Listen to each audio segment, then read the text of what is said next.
Em nome do Pai, e do Filho e do Espírito Santo. Amém. Inspirai ao Senhor as nossas ações e ajudai-nos a realizá-las, para que em vós comece e para vós termine tudo aquilo que fizermos por Cristo, Senhor nosso. Amém. Santa Maria, Mãe de Deus, rogai por nós. Em nome do Pai, do Filho e do Espírito Santo. Amém. Muito bem, alegria estarmos juntos hoje no nosso programa ao vivo, em que gostaríamos de falar a respeito da maternidade espiritual. É um termo que talvez muitos de vocês nunca tenham ouvido, e exatamente porque se conhece pouco, se vive pouco. O que é a maternidade espiritual, especialmente o que é a maternidade espiritual para os sacerdotes, não é?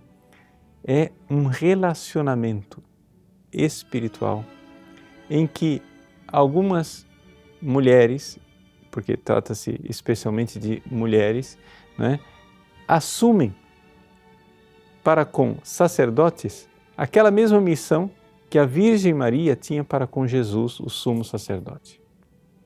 Então, para a gente entender, né, o que é que significa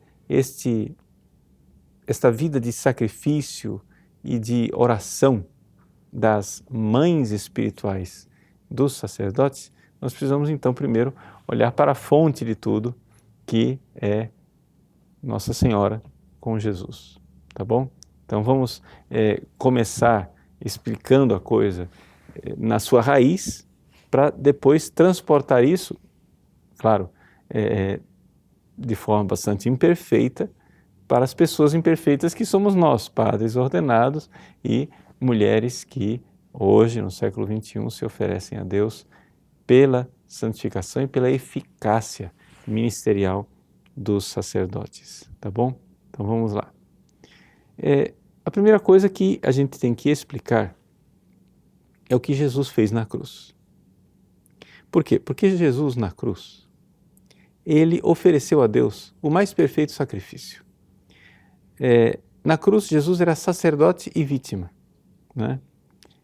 E sendo sacerdote e vítima, ele ofereceu a Deus um sacrifício perfeito de adoração, de ação de graças, de reparação e de intercessão.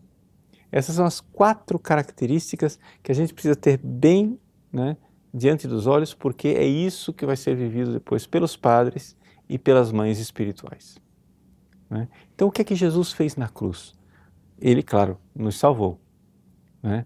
Mas dizer que nos salvou é dizer, digamos, de forma muito resumida, excessivamente resumida. Jesus, ele realizou um ato de justiça. Ele deu a Deus o que é de Deus. Ou seja, ele realizou diante de Deus uma realidade de amor do jeito que Deus merece. Quando a gente diz que a cruz é justiça, algumas pessoas ficam assustadas e dizem assim, que é isso? Então quer dizer que é um Deus sanguinário, que exige a morte do filho? Não, não é esse tipo de justiça que eu estou falando. Veja, amor com amor se paga. Deus nos ama infinitamente, não é isso? Então, exatamente porque Deus nos amou infinitamente, nós deveríamos amá-lo infinitamente, mas nós não somos capazes. Número 1, por causa dos nossos pecados. Número 2, por causa da nossa imperfeição. E Jesus, então, é Deus que se fez homem e deu a Deus o que Deus merecia receber. Então, Jesus dá a Deus o mais supremo ato de amor que se manifesta na adoração e na ação de graças na cruz. E isso aqui é Jesus, que é Deus, que se fez homem, mas é homem, né? É um coração humano. E aquele coração humano deu a Deus o que é de Deus. A adoração que Deus merece, a ação de graças que Deus merece, o amor que Deus merece. E foi isso que Jesus fez na cruz. Jesus fez justiça. Deus que merecia amor, ele deu amor. Agora, também na cruz, Jesus exerceu misericórdia. Misericórdia para conosco, porque nós merecíamos o inferno. E, no entanto, ele nos deu a salvação. Então, na cruz, ele reparou pelas ofensas que a humanidade comete. Ou seja, nós ofendemos o coração de Deus com o nosso pecado. Nós cometemos atos de injustiça, porque Deus nos ama e a gente paga com a indiferença, com o amor. Então, quando Jesus ama Deus,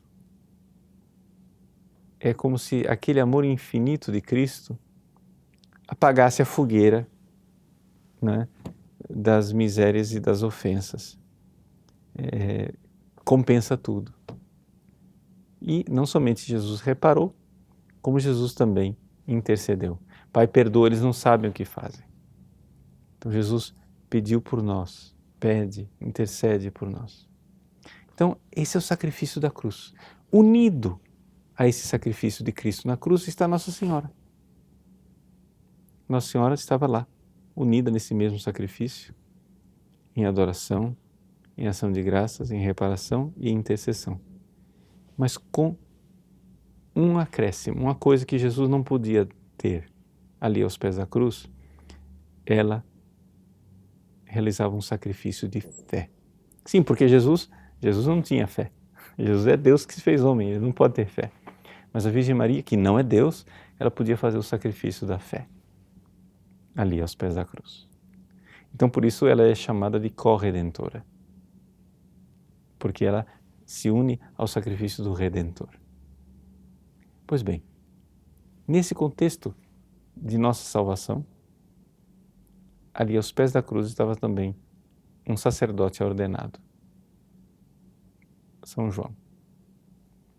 E Jesus, não tendo nada melhor para entregar a esse sacerdote, deu a São João, sacerdote ordenado, a sua mãe, a Virgem Maria, para que ela, recebesse na pessoa de João todos os apóstolos, porque claro, Jesus não entregou São João a Maria e Maria a São João simplesmente num gesto privado, não, João ali representa todos os apóstolos e toda a igreja e toda a humanidade.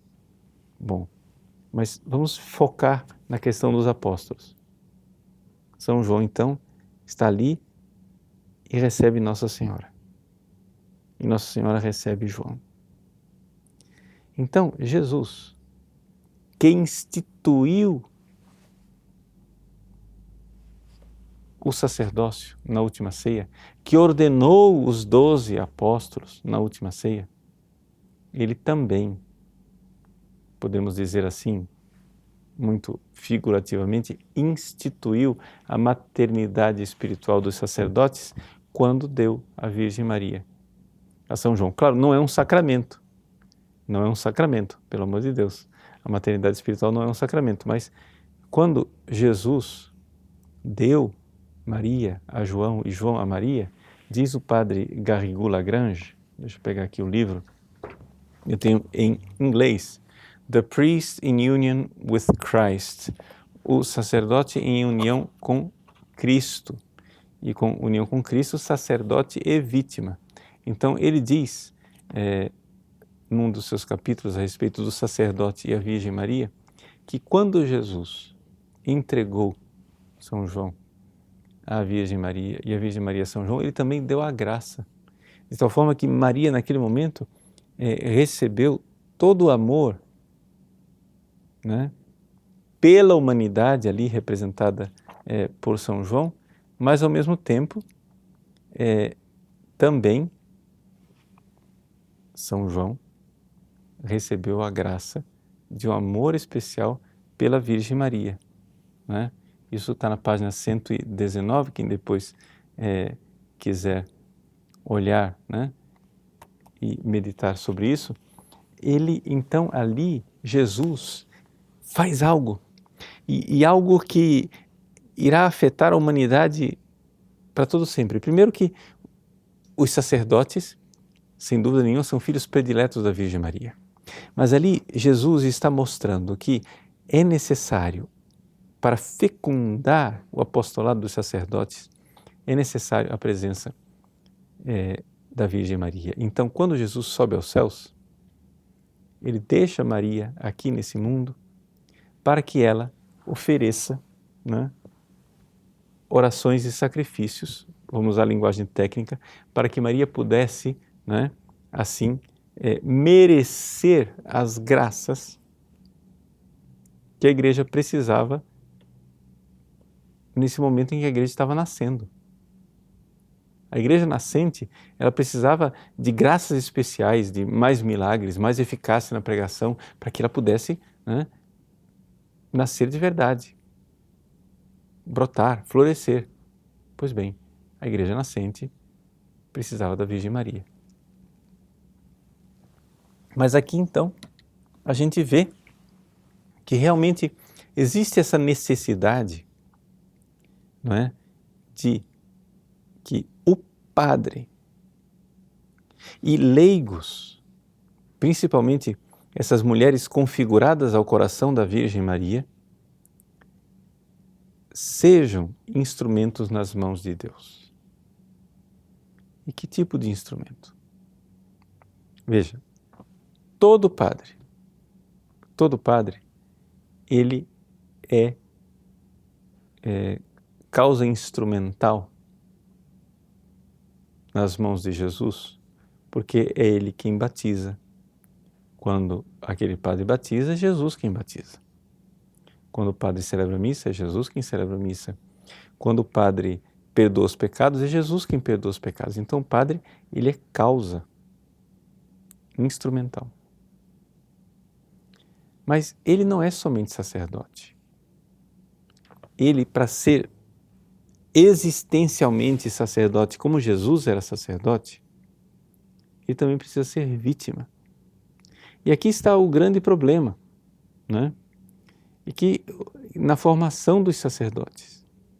Veja, o servo de Deus, Fulton Sheen, não sei, acho que vocês todos conhecem o Fulton Sheen. Fulton Sheen foi um bispo, um arcebispo católico que tinha um programa de televisão, né? Life is Worth Living, era o nome do programa dele, um programa muito famoso, e era um grande pregador, e agora está sendo beatificado. Ele escreveu esse livro aqui, The Priest is Not His Own. O sacerdote não pertence a si mesmo. Né? Ele diz, na introdução desse livro, o seguinte, duas coisas interessantes. Primeiro, que ele escreveu essa vida de Cristo, que foi publicada aqui no Brasil pela Molokai, né? Ele escreveu essa vida de Cristo porque ele viu que faltava uma narrativa da vida de Jesus em que Jesus fosse apresentado como vítima. E que agora ele precisava escrever esse outro livro sobre os sacerdotes. Por quê? Porque quando ele estava no seminário, todo mundo disse, os formadores disseram para ele, né, que ele precisava ser um bom sacerdote. Mas ninguém disse que ele precisava ser uma vítima voluntária, generosa, amorosa. Né? Ele diz assim, né, o autor, ou seja, ele mesmo, não se recorda que nenhum padre tenha dito que eu fui ordenado como vítima, ou que um padre, ou que um seminarista tenha dito, eu estou estudando para ser vítima, né? Isso parecia uma coisa quase que estranha, alheia ao sacerdócio, e no entanto, se você for meditar, você vai ver que isso é necessário dentro do sacerdócio. Você vai dizer assim, mas padre, que história é essa de que nós precisamos ser vítima? Jesus já morreu na cruz, ele já é a vítima, acabou, basta, não precisa mais de vítimas. Mas, veja só, existe uma lei espiritual que vale para todos os fiéis. Depois eu vou falar dos padres, mas isso vale para todos os fiéis. Se você realmente tiver uma vida espiritual e você, no fundo do seu coração, compreender que Jesus foi vítima de amor por você, você vai querer ser vítima por ele. Porque amor com amor se paga. E você vai querer responder a esse amor de Jesus. Deixa eu explicar aqui, porque é muito importante isso daqui, porque aqui é que está a pegada. Se você não entender isso, você não vai entender o programa inteiro. Né? Porque aqui é que está a coisa. Eu quero que você entenda que isso daqui não é um opcional. Não é que talvez aconteça. Não, isso aqui é batata. Isso aqui é 2 mais 2 igual a 4. Ok? Uma pessoa que progride espiritualmente e vai se aprofundando e compreendendo o amor de Jesus, você primeiro compreende o amor de Jesus aqui na sua cabeça, na inteligência. Né? A sua alma, o intelecto, enxerga uma verdade. Mas quando você enxerga aquela verdade, quando acende aquela luz dentro de você e você enxerga o amor de Jesus, você vai se aproximando dessa verdade. E quando você vai se aproximando dessa verdade, essa verdade não somente ela ilumina, ela aquece, ela convida à vontade, ela aquece você e você começa a sentir, é como uma fogueira, a fogueira de longe ela ilumina, mas de perto ela começa a aquecer. Você vai vendo o amor de Jesus, você vai se aproximando do amor de Jesus, aquilo vai aquecendo você e você vai sentindo a necessidade de amá-lo de volta. Ele amou você como vítima, você quer se entregar por ele como vítima, como os mártires fizeram. Se você não entende o que é um cristão que alegremente se entrega como vítima, é porque você não entende os mártires. Não é que a gente gosta de morrer, não é isso. É que o cristão se sente arrebatado com vontade de amar, de corresponder. Agora, é evidente que no começo da caminhada de fé, tudo isso parece muito assustador. Não precisa ficar concentrado nessa parte. Concentre na outra. Concentre no fato, estude, pense, medite, reflita, reze sobre o fato de que Jesus morreu por você como vítima de amor. E você vai ver a transformação automaticamente acontecer dentro de você. Então isso é uma coisa para todos os fiéis. Todos os fiéis que realmente entenderem o amor de Cristo vão querer ser vítima dele. Agora, o padre, tá? O padre, ele é um sacramento, ele é um sinal, ele é cuidado com a palavra, a representação de Cristo. A palavra representação para nós é uma palavra fraca, mas na sua origem etimológica ela é forte, ela é presença, presente. Jesus, o Padre é Jesus represente, presente de novo. Como? Porque quando o Padre ama a Deus, de alguma forma é o Cristo amando. Nos sacramentos isso é evidente e na vida, no dia a dia, deveria ser assim também. Então, quando o Padre oferece o sacrifício da missa, ali ele está renovando o sacrifício de Jesus, sacerdote e vítima, que adora, faz ação de graças, intercede e repara. Então, o padre deveria viver isso também na sua vida. Se ele é verdadeiramente um sacerdote do Novo Testamento, ele precisa ser não somente sacerdote, ele precisa ser vítima também. Então, Fulton Sheen tem razão quando ele reclama que os padres não estão sendo formados o suficiente. E veja que ele foi formado antes do concílio, ninguém aqui coloque a culpa no Concílio Vaticano II. Antes do concílio já tinha uma coisa muito errada. Né? E aí a gente compreende por que é que teve aquela debanda de padres depois do Concílio Vaticano II, né? Entre 1965 e 1975, né? Uns 15 mil sacerdotes deixaram o ministério. Tinha alguma coisa profundamente errada na formação dos padres já antes. Já antes. Porque se você enfatiza só a parte do sacerdócio, sem essa realidade de que o meu sacrifício me entrega, né? Ou seja, por que nós usamos batina preta? Porque, claro, a batina preta é uma mortalha. Eu fui reitor do seminário durante 15 anos. A frase que os meus seminaristas mais ouviram o tempo todo foi: o padre não é um homem, é o sacrifício de um homem. Essa é a verdade. O sacerdote é vítima. Então nós precisamos compreender essa verdade. Mas que tipo de vítima? Como assim vítima? Bom, nós vimos ontem domingo do bom pastor. O pastor dá a vida pelas ovelhas porque vem um lobo. O mercenário sai correndo, mas o pastor vai lá enfrentar o lobo. Então nós estamos falando de uma batalha. Você tem que entender, para a gente entender a maternidade espiritual, por que é que nós precisamos de mulheres rezando e se sacrificando pelos sacerdotes, você tem que entender que existe uma batalha espiritual. Se você não acredita na existência do diabo, esquece, acaba por aqui a nossa conversa, porque não vai ter sentido nenhum o que eu vou dizer. Mas nós padres, por que somos padres? Somos atacados. Jesus previu isso na última ceia. Na última ceia ele disse, né? Odiaram a mim, odiarão a vocês também. Ele estava falando isso para os seus amigos, para os padres, para os seus padres.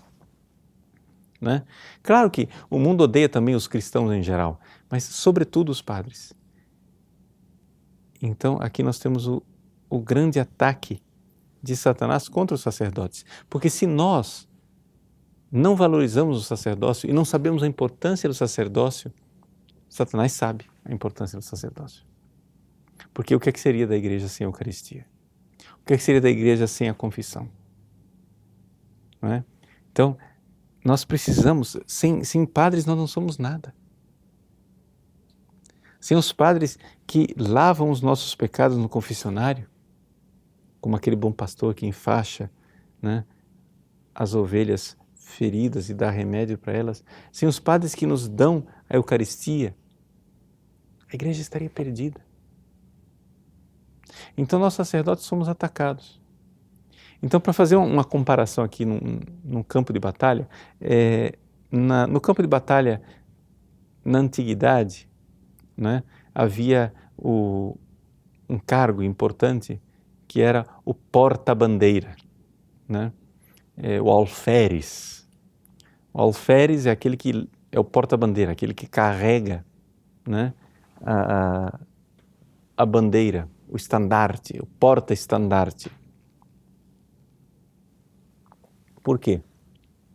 Porque quando o exército atacava, não havia telecomunicações, não tinha rádio, não tinha telégrafo, né?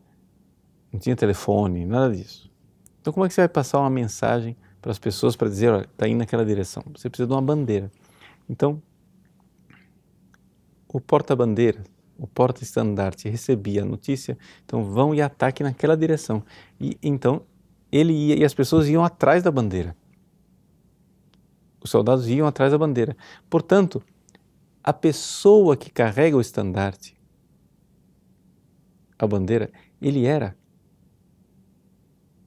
o soldado mais valente e também era rodeado dos mais valentes. Por quê? Porque aquela bandeira não podia cair. Ele era protegido.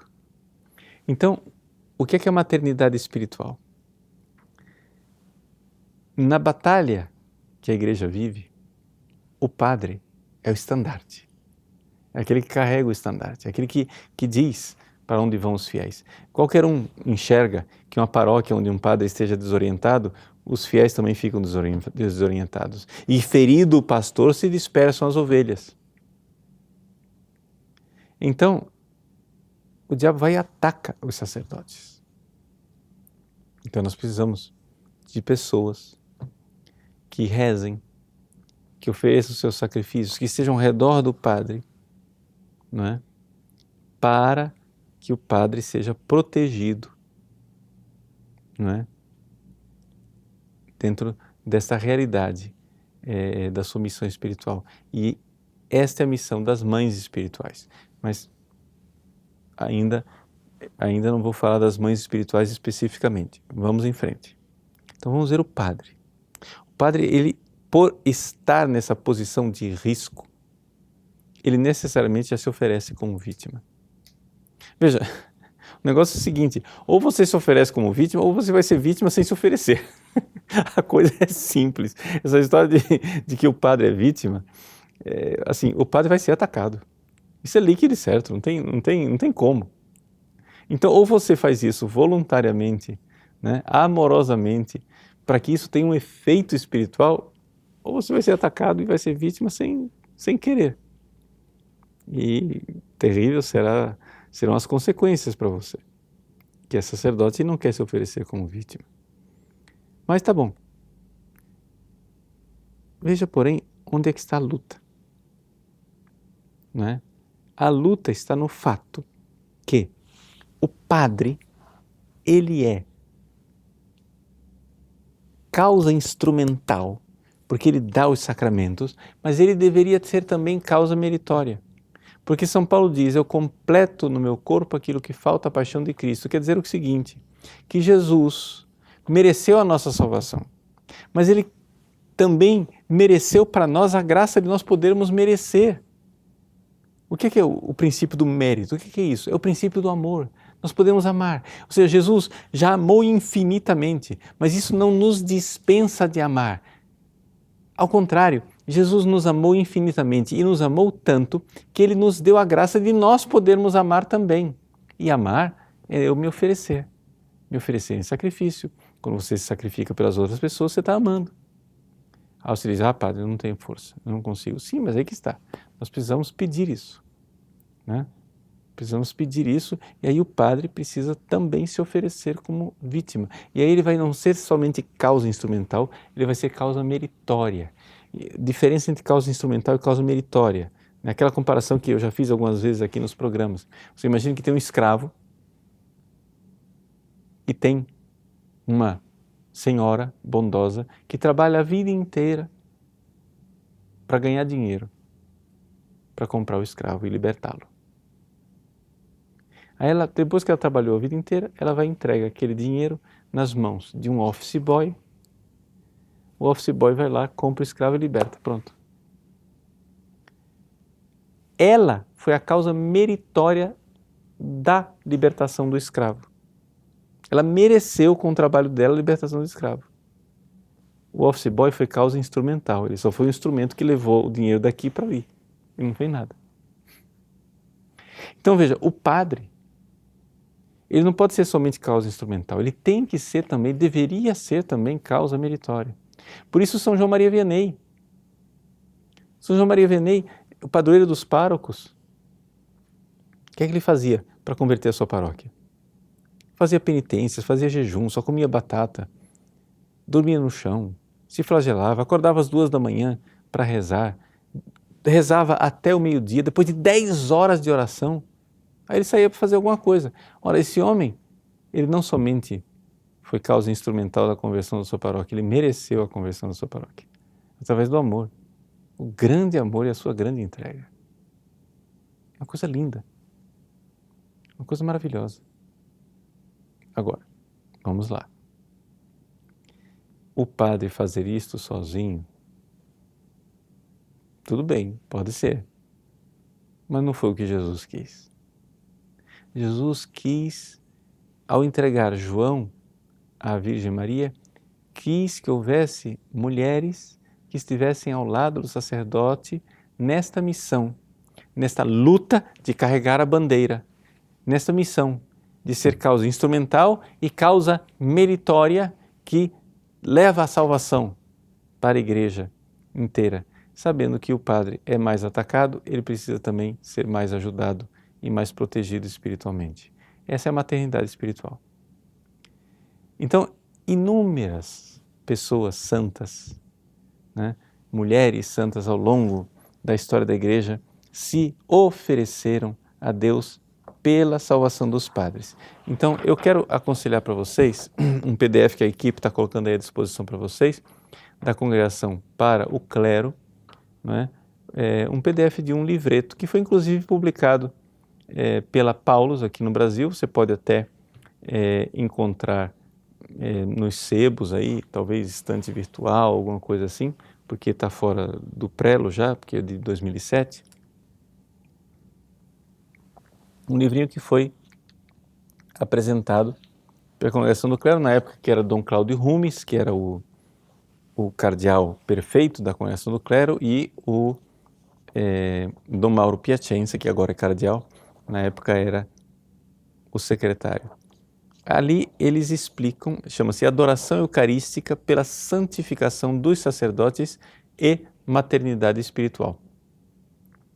Ou seja, é a coisa de pessoas rezarem mesmo pela santificação dos sacerdotes e a maternidade espiritual dessas mulheres que se oferecem pelos sacerdotes. Ali você vai encontrar vários exemplos de mulheres que se ofereceram na maternidade espiritual pelos sacerdotes. Para não ficar aqui na teoria, então eu vou falar de uma mulher bem específica, que é a Conchita.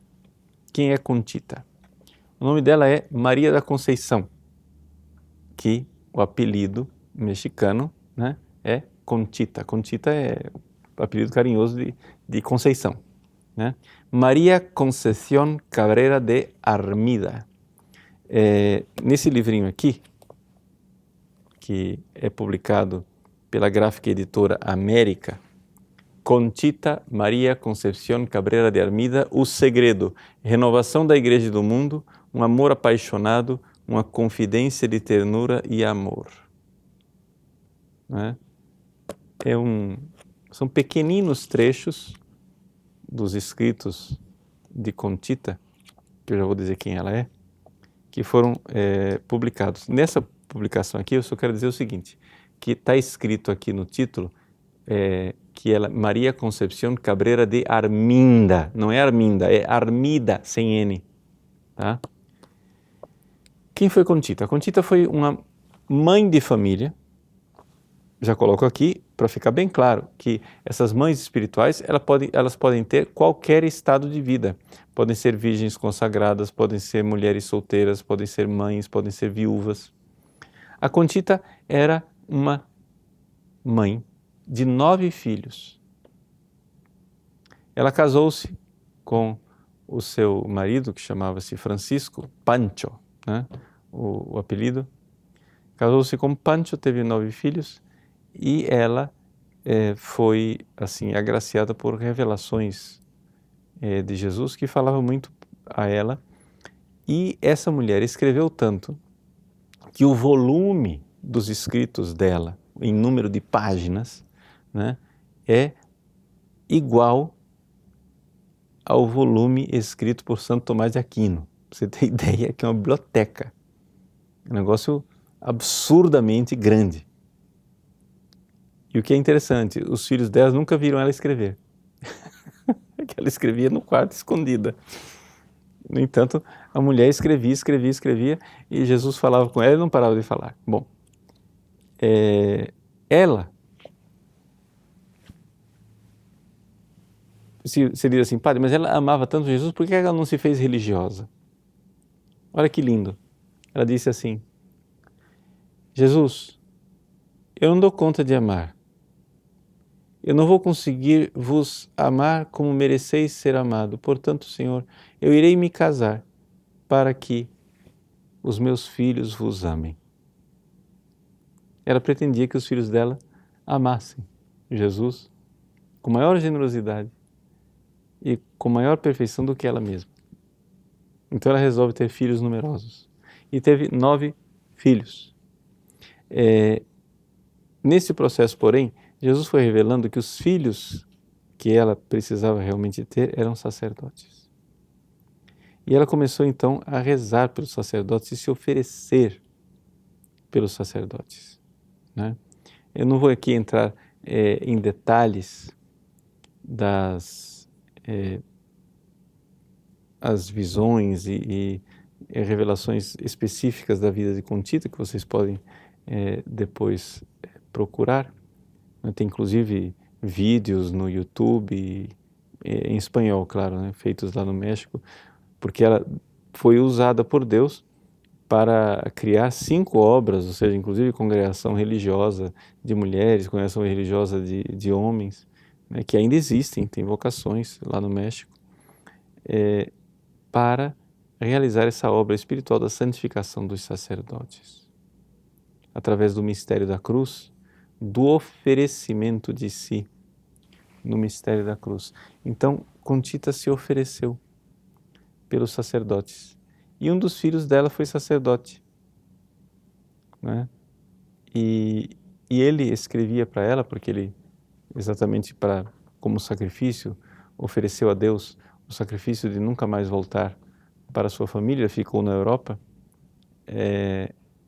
Ela escrevia para o seu filho, só pôde ver esse filho sacerdote por breves momentos antes de morrer, né? Mas ela escrevia para os filhos e o filho dizia para ela: mamãe, me ajude a ser um padre verdadeiro, um sacerdote verdadeiro.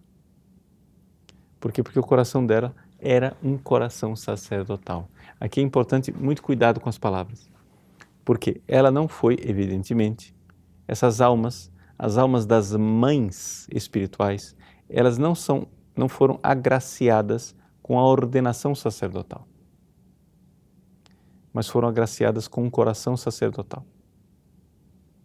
Então, quando você pega esse livrinho aqui da Conchita, ela tem palavras assim, por exemplo, abri por acaso aqui, página 183, né? Um sacerdote que dá a vida para cumprir o seu dever, eu dou a coroa dos mártires. Isso é Jesus falando para ela, né? Não quero imprudências, nem sacrifícios, nem falso zelo, e sim amor, amor, amor. Então, Jesus dizendo que quer amor do coração dos sacerdotes. Então, são essas palavras, né, de Jesus a Conchita a respeito dos seus filhos espirituais sacerdotes, aos quais ela se entregava. Abri de novo aqui, página 141. Já falei precedentemente que um sacerdote não pode chegar ao céu sozinho, mas deve ser acompanhado daquelas almas, olha aqui que providência né? Daquelas almas que eu confiei sobre os seus cuidados, a fim de que, por seu meio, se santificassem. Então, um padre não vai para o céu sozinho. Se ele tem ovelhas, ele tem que entrar no céu com as ovelhas que Deus confiou a ele, né? Por isso é necessário que os meus sacerdotes me amem mais do que todos e que deles se aproximem, os que deles se aproximam e que estão sob a sua responsabilidade. Quanto mais me amarem, mais serão transformados em mim. Tanto mais serão também as almas que eu os confiei, mais me glorificarão. Tanto mais será a glória que essas me darão, em tanto mais o Pai as amará. E assim por diante. Essa é a Conchita. Tem essas... Ou seja, uma mulher, mãe de família, eu fiz questão de pegar esse exemplo, ela é serva de Deus, né? Já foi reconhecida suas virtudes heróicas e está num processo de beatificação, né? Então, a venerável, né, Conchita, ou seja, Maria da Conceição Armida, ela, sendo mãe de família, não deixou os seus deveres e se entregou apaixonadamente, né, pela santificação dos sacerdotes. Só para colocar algumas características para vocês entenderem um pouco por que eu peguei a Conchita como exemplo. Primeiro, ela não deixava de jeito nenhum os seus deveres do seu estado de vida. Cuidou dos seus filhos zelosamente como mãe exemplar. Segunda coisa, ela amava ternamente e com um carinho enorme o seu próprio marido. Quando o marido dela morreu, né, a tristeza de Conchita pela morte do Pancho foi tanta que os médicos achavam que ela ia morrer. Então, assim, estamos falando de uma mulher santa, né, que morreu em odor de santidade, e para vocês verem que uma mulher casada, católica, santa, ela ama Jesus, evidentemente, apaixonadamente, se entrega pela pela santificação dos sacerdotes apaixonadamente, mas nem por isso deixa de amar o seu marido e cumprir o seu dever para com seus filhos. Entenderam por que eu peguei esse exemplo aqui? Né? Porque as pessoas têm um pouco a ideia de que uma mãe espiritual precisa ser uma freira. Não. Tantas mulheres se oferecem para rezar, rezando terços, fazendo adorações, oração íntima e pequenos ou grandes sacrifícios, conforme Deus inspirar a cada um e conforme for a vocação de cada um. Deus pode usar pequenos sacrifícios, Deus pode usar grandes sacrifícios, Ele mesmo vai dando a você robustez. Mas é importante que nós tenhamos essas associações, que os padres organizem, né? Todo sacerdote que está num apostolado precisa organizar um grupo de senhoras, de mulheres, podem ser algumas solteiras, algumas viúvas, algumas casadas, não tem celibatárias, que se ofereçam a Deus. Agora eu quero que vocês entendam o seguinte, isso daqui essas mulheres, elas acompanham o sacerdote com o coração todo ele configurado ao coração de Maria. Isso quer dizer o seguinte, acompanham um pouco de longe, como a Virgem Maria, que acompanhava o ministério de Jesus, né? Ou seja, estava junto, mas ao mesmo tempo ela não fazia parte do círculo íntimo dos apóstolos. Eram aquelas santas mulheres que acompanhavam Jesus, como fala o Evangelho de São Lucas. E através dessa entrega, através dessa oração, vai se criando uma maternidade espiritual, porque através da oração e dos sacrifícios, essas mulheres vão gerando o coração sacerdotal desses padres. Então é um só corpo, nós somos um só corpo, gente. Isso é muito importante. Então assim, os padres organizem, os leigos organizem isso. E por que eu falo tanto de mulheres? Porque trata-se de um coração claramente configurado ao da Virgem Maria, né? A Conchita viveu isso de forma especialíssima, não é? Esse mistério, digamos assim, da encarnação mística, ou seja, de ela realmente como que gerar o Cristo nela e com isso gerar todos os corações sacerdotais e de se sentir mesmo mãe. Então é interessante a gente notar que existe nestas mulheres, como você pega por exemplo Santa Teresinha, ao mesmo tempo que ela se sente irmã, se sente mãe dos sacerdotes. Você pega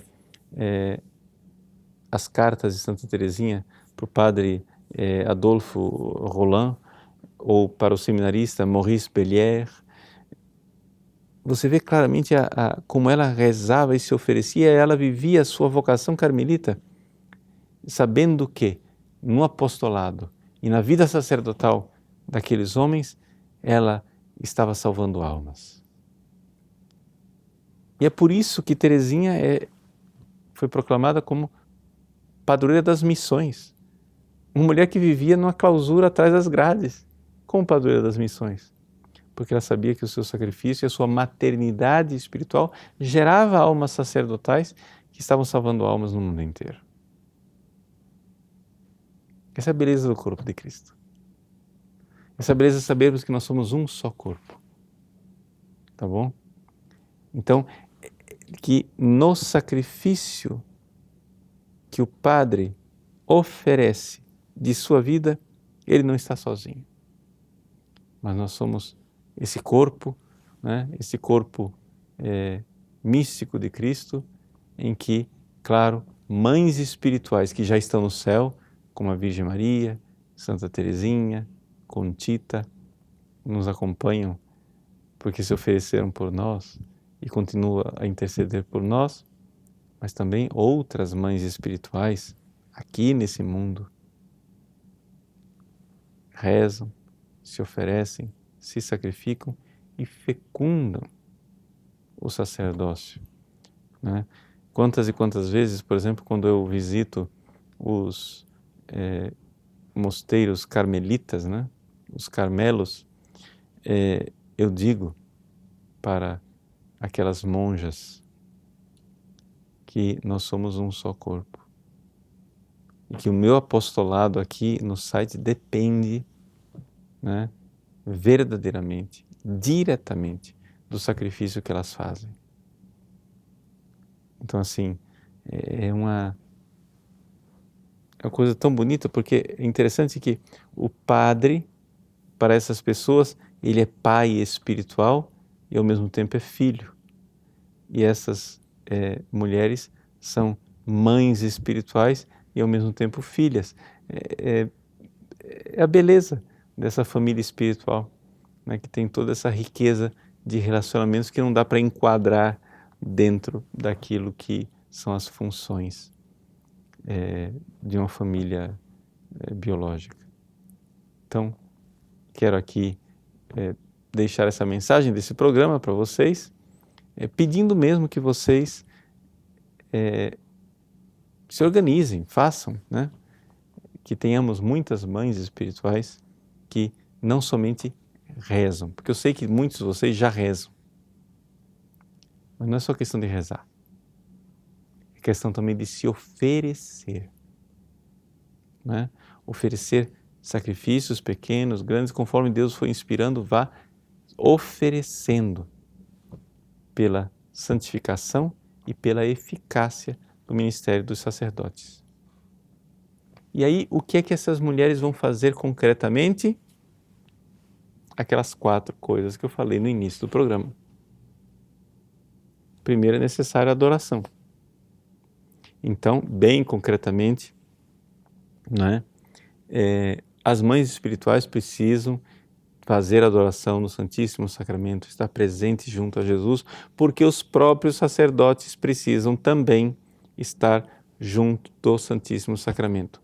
Neste sentido, essas adorações, né, é o ideal que elas sejam feitas sempre, mas sobretudo, os sacerdotes deveriam estar, se dedicar a um tempo de adoração na noite de quinta para sexta-feira, todas as semanas, seria o ideal, né? Nesse sentido, os cônegos, né, da Santa Cruz, né, a Ordem da Santa Cruz, junto com a obra dos anjos, Opus Angelorum, eles são exemplares nesse sentido de fazer todas as quintas, né, e sextas-feiras a Passio Domini, acompanhando Jesus, né, na sua paixão no Horto das Oliveiras, pela santificação dos sacerdotes. Isso também é um sacrifício, porque fazer uma vigília, muitas vezes quando nós temos um dia de trabalho e estamos cansados, né, também isso aí,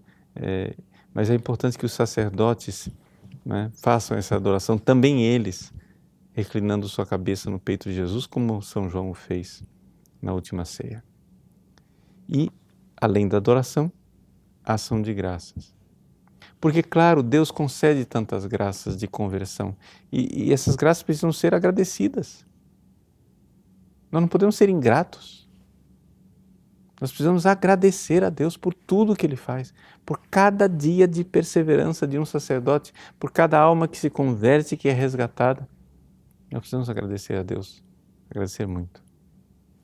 Terceira coisa, precisamos reparar. Reparar quer dizer o quê? Vejam, se é verdade que os sacerdotes são filhos prediletos de Deus, também é verdade que o pecado dos padres ofende a Deus muito mais do que o pecado de qualquer outra pessoa. Então, os pecados dos sacerdotes precisam ser reparados. Nós precisamos oferecer sacrifícios em reparação pelas ofensas feitas ao coração de Jesus, ao Imaculado Coração de Maria, a Deus, né, pelos pecados dos sacerdotes. E, finalmente, a intercessão, né, que é uma coisa que já muita gente faz e continue fazendo, pelo amor de Deus, de interceder pelo ministério dos sacerdotes. Então, adoração, ação de graças, reparação e intercessão. É isso que Jesus fez na cruz, é isso ao qual se associou a Virgem Maria no seu sacrifício de fé. É isso que precisamos fazer também nós, sacerdotes, e o fazemos em todas as missas, mas unidos também a essas mães espirituais que devem fazer isso no seu dia a dia. Tá bom? Muito obrigado por você ter vindo aqui hoje nesse programa ao vivo e poder hoje dar a você com muita alegria essa bênção, de tal forma que você agora se sinta inspirado mesmo a se entregar a Deus pela santificação dos sacerdotes. Pela intercessão da Virgem Maria, Mãe do bom pastor, nosso Senhor Jesus Cristo, sacerdote e vítima. Abençoe-vos o Deus Todo-Poderoso, Pai e Filho e Espírito Santo. Amém.